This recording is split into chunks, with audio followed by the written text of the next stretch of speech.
मांग पे लेकर बैठे हैं। और मैं रहा हूं इलाहाबाद में, और मैंने देखा कि इलाहाबाद में जो भी लड़का आता है, जो भी मतलब जहां तक मैंने अपने समय में देखा, इलाहाबाद प्रयागराज में जो भी लड़का आता है सब middle class, lower middle class, lower middle class, ग्रामीण पृष्ठभूमि, और सब आते हैं पढ़ाई करने के उद्देश्य से, शिक्षा पाने के उद्देश्य से, रोजगार पाने के उद्देश्य से।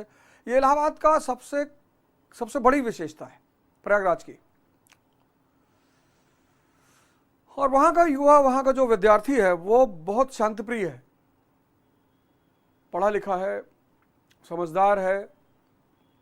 तो प्रशासन और सरकार से मेरी हाथ जोड़कर ये अपील है कि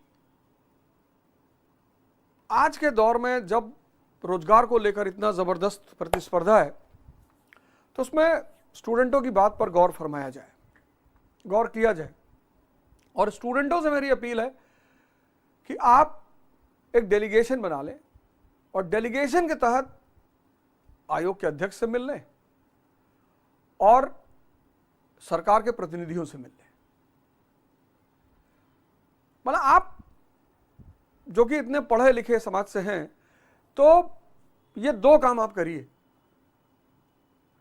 एक, आप डेलीगेशन बना लीजिए, 5 लोग, 6 लोग, 7 लोग, 8 लोग, एक डेलीगेशन बना लीजिए। और प्रतिनिधि मंडल उसी को हम कहते हैं। और प्रतिनिधि मंडल बना के आप आयोग के अध्यक्ष जी से मिल लीजिए और सरकार के प्रतिनिधियों से मिल लीजिए। और अगर आपकी मुलाकात नहीं हो पा रही है तो आपकी तरफ से मैं मिल लेता हूं। अगर आपकी मुलाकात नहीं हो पा रही है तो आपकी तरफ से मैं मिल लेता हूं और आपकी सारी मांग को दोनों पक्ष के सामने रख देता हूं। पहला तो व्यवस्था यही है कि आप ही मिल लिए, आप एक प्रतिनिधि मंडल। इस मुद्दे का राजनीतिकरण मत होने दीजिए, कोई ना आए, मैं भी नहीं आना चाहता, कोई राजनीतिक पार्टी ना आए, राजनीतिक दल ना आए, उससे आप दूर रहिए। आपको अपनी मांग मनवानी है, सीधी सी बात है, आपका अपना कंसर्न है, सरकार आपकी बात सुनेगी। आप इस देश के नागरिक हैं, इस प्रदेश के नागरिक हैं, तो कोई ना आए। मैं तो चाहता हूं कोई ना आए, हम भी ना आए। हम भी आएंगे तो फिर वही वाली बात होगी, देखो अब ओझा नेता बन रहे हैं। तो हमें भी नेता बनने का कोई शौक नहीं है। लेकिन मैं आपको एक राय दे रहा हूं, आप सीनियर समझ लीजिए, इलाहाबाद यूनिवर्सिटी का बड़ा भाई समझ लीजिए, शिक्षक समझ लीजिए, कोच समझ लीजिए, जो भी आप समझ सकते हैं आप वो समझ लीजिए। और आप जो है एक प्रतिनिधि मंडल बना लीजिए। ब्लैक मार्कर, एक प्रतिनिधि मंडल बना लीजिए और आप समय लीजिए आयोग के अध्यक्ष जी से, और आप जाइए उनसे मिलिए, अपनी बात रखिए और कहिए सर ऐसी ऐसी बात है, सर सुनेंगे सब। और आप सरकार के प्रतिनिधि मंडल से मिल लीजिए, आप गवर्नर साहिबा से मिल लीजिए, आप महाराज जी से मिल लीजिए। महाराज जी संत महात्मा आदमी, आपकी बात क्यों नहीं सुनेंगे, एकदम सुनेंगे। अगर आपको लगे कि नहीं आप नहीं कर पा रहे हैं और आप करेंगे, आप मुद्दे का राजनीतिकरण मत होने दीजिए। बस एक चीज से बचिए,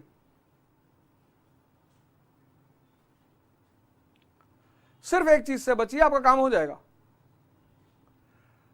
आपका काम हो जाएगा, मैं गारंटी से कह रहा हूं, आपका काम हो जाएगा।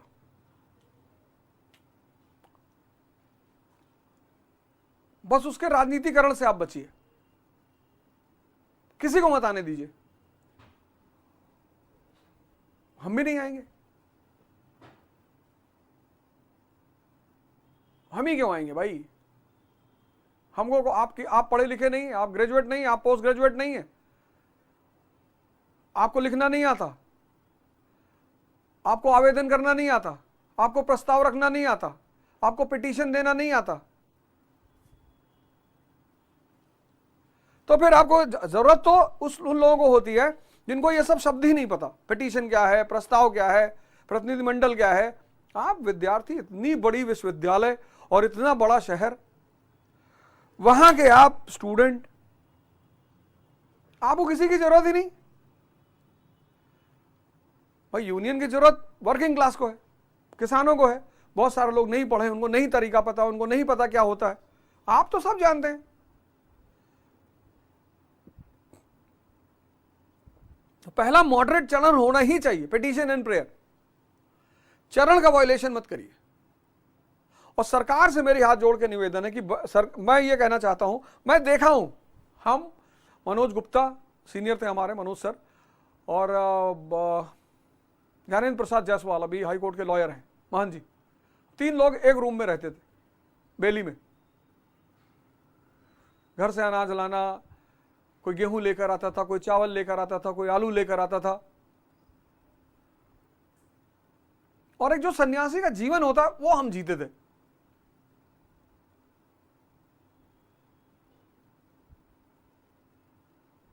तो मुझे कम से कम इलाहाबाद के स्टूडेंटों के बारे में एक बहुत अच्छी इंफॉर्मेशन है। इलाहाबाद विश्वविद्यालय और इलाहाबाद का एक छात्र, उसके बारे में मुझे बहुत बहुत अच्छी इंफॉर्मेशन है। लेकिन कहीं भी अगर आपको लगे कि आपको मेरी जरूरत है तो आप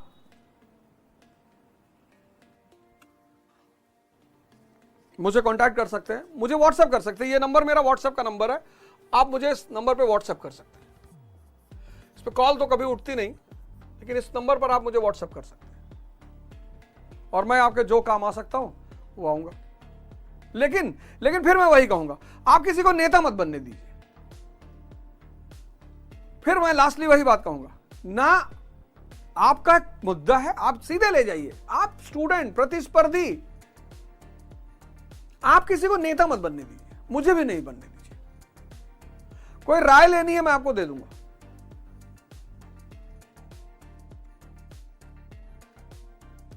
चलिए, कहीं चलना